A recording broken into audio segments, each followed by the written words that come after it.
Yo, what is going on, guys? Welcome back to another video. So this morning, ESPN dropped their top 100 players for the 2024-2025 season. And if you've been subscribed to this page for a while, you know that we like to react to these lists, whether it's Bleacher Report, TSN, and especially ESPN, because some of their lists are very interesting and out there. So that is what we are doing today. This comes to us directly from the ESPN staff, predicting who they think are going to be the best players for next season. Pretty straightforward. They might be, I understand that they think that some guys are going to have career years, some not, but I did see one screenshot of this, a certain player that I glaze a decent amount, be extremely low, so I'm expecting an interesting list. Up first, Tyler Toffoli, Ryan O'Reilly. I would move up Ryan O'Reilly. The guy had 70 points last year while being great defensively. Tyler Toffoli makes sense. Last 4 years, he's been around 65 to 70 point pace.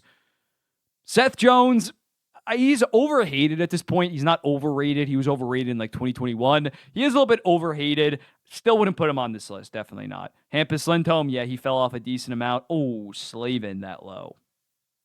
This is when we start to get, I cannot agree with that. Slavin is a top 50 player for me personally. I understand that he doesn't put up the most. Robert Thomas, 95.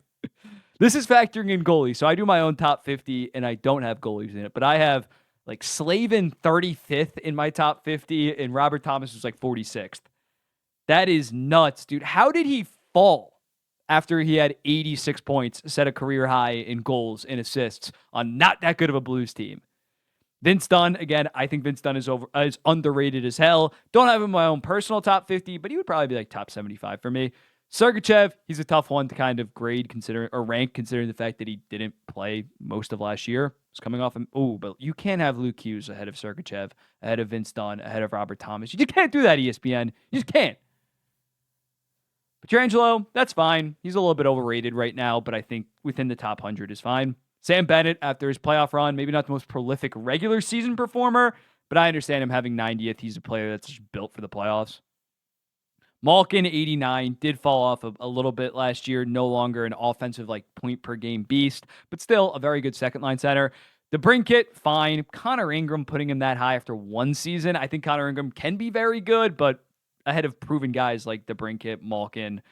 Got to disagree with that there. Lucas Raymond, 86. That's fine. Last year was a top 50 player in the NHL. Will he reproduce that? Will he shoot 19%? Probably not, but I think he's still going to have a very good season.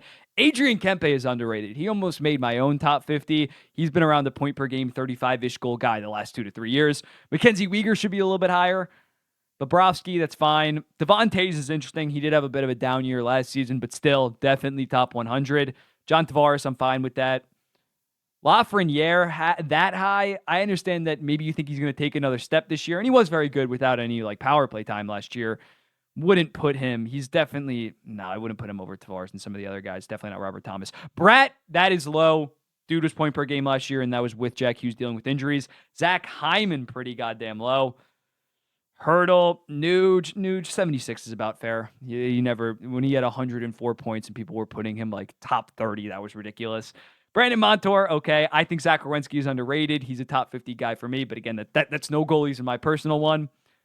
Ullmark, fine. Markstrom, I think Ullmark's better than Markstrom, at least more consistent. Tim Stützle, they dropped a decent amount, 21 all the way down to 71. He's had a pretty strong start to the season. I think he's going to be safe top 50 in the NHL, most likely top 40. Marchessault, fine. Zibanejad they're really hating on. Don't hate that considering the fact that he's been pretty bad to start this season, and he's been a power play merchant for most of his time in New York, but still a very good player. Timo Meier, Chris Kreider, that's fine. I think they're all in this range. Wyatt Johnston as well. This is fine. Tage Thompson having a bit of a slow start to the season, but I still think he's closer to the 2023 player than he was last year. Nico Hischier, I would definitely have Alexander Ovechkin behind Nico Hischier at this point, considering what Hischier brings defensively. Lindholm, Lindholm's having a great start to the season, but and I think he's going to have 75 points this year playing with Pasta. Still would not have him 61st. Sorokin coming off back surgery. I can't really hate on that. Mort Seider, a little bit too high. Kyle Connor being slept on. Kyle Connor's better than Mark Scheifele, even though Mark Scheifele has had a great start to the season. I don't think that's controversial. They're not absolutely glazing Gustav Forsling. I saw the NHL Network. They had Gustav Forsling 21st. So this is somewhat of a respectable spot. I wouldn't have him this high until he has back-to-back seasons of what he did. Kopitar getting respect. I like to see that. Dougie Hamilton, coming off injury, I can't really rank him appropriately. Demko with the back stuff, it's a little bit concerning, or the knee stuff, it's a little bit concerning. Brock Besser, Clayton Keller, you can move him up some spots. That'd be fine. Larkin as well. It's interesting. Noah Dobson, I wouldn't have this high, I'm going to be honest. He should probably be 60 to 65. Been pretty bad this season. Evan Bouchard, I would move up. Josh Morrissey, I would move up some spots. Like them respecting Matt Barzell. They don't even have Bo Horvat at all on this list, which is interesting. Bo Horvat is not that much worse than Dobson. I think he's better than Dobson. Not that much worse than Barzell. He should have been in the 70s. Steven Stamkos, power play merchant for the most part. I don't like that placement. Rupe Hintz on Adam Fox, 38. Jesus. That is insane, dude. Oh, that is bad. That's rough. Adam, again, you can be low on Adam Fox. To think that he's not going to have a top 37 season after the dude has been top 5 in the Norris every single year the last 4 years. Dahlin ahead of him. Soros, I think, is going to be a beast this year, although he was dealing with some injuries. Jake Ottinger, a little high, but he's had a great start to the season. I can't hate on that. Hellebuck should be higher. Dude's the best regular season goalie of this generation. Regular season goalie. Mark Stone, I like them respecting Mark Stone. Again, when this guy is healthy, he is a beast. Yes, he does miss 25 games a season. I wouldn't build a team around him, but in terms of when guys are healthy, he's a top 40 player in the NHL. Top 30 for me. Shesterkin at 26, that's low. Brady Tkachuk gets way too much hype, man. I understand that he is a player that's built for the playoffs, a big physical guy. Once he gets to the playoffs, I'm sure he's going to be a beast. Not 25th best player in the NHL. Just isn't. Tim Stutz is better. Victor Hedman, too high on him. You know my thoughts on Victor Hedman at this point defensively, although he had a great offensive start this season as well. 3 assists, probably going to be near point per game. Definitely not better than Adam Fox for me. Sebastian Aho getting respect. I don't know if I'd have him over Braden Point or even Roman Josi, but I like the respect. Jake Gensel, I think he's going to have a monster year this season. Don't get me wrong. Is he a top 20 player? No, it's because he's playing with Kucherov, but still, I like that respect. Kaprizov getting some respect. Jack Eichel's off to a great start. I can't hate on that placement. Mitch 14th, Crosby 13th, Quinn Hughes all the way up at 12th. They're expecting a Norris runner-up season from him. David Pasternak at 11, that's fine. Barkov, Draisaitl all the way down at 9. He gets paid, doesn't care as much. I would definitely have Draisaitl over Rantanen, even though Rantanen's in a contract year and probably going to be a beast. Panarin all the way at 7th.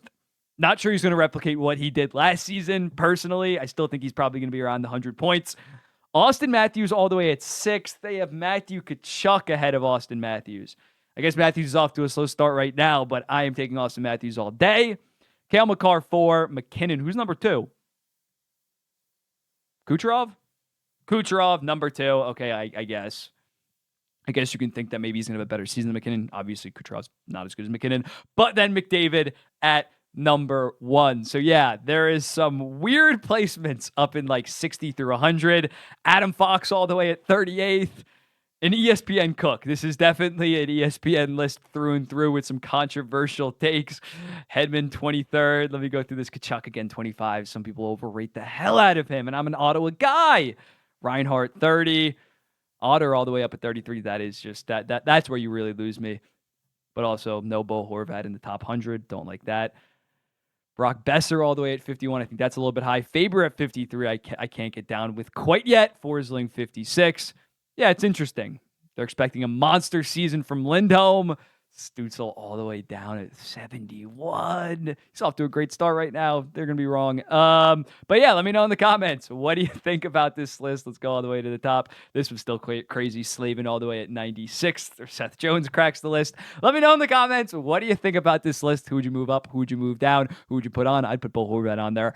I'll be seeing you in the next one.